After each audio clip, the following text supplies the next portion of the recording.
Hai. Zamani, habari za asubuhi wa Kenya.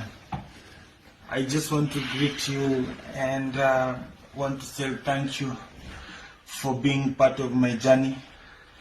Kenyans and East Africa, I want to thank you for being part of my suffering. Thanks for loving me. Mimi nimeumia, mimi ni mgonjwa, naumwa sana. But nataka kushukuru sana kwa maombi yenu. Hapa naona nimeletewa tumatunda. Kazi yangu ni kula tu tumatunda. Tumatunda tu. Mkipata tumatunda mahali wa Kenya na wa Tanzania na Waganda na wa Rwanda, please mtumanie tu tumatunda. Mungu atanisaidia. Tumatunda tu. Nitakula. Acha kwanza nipumzike.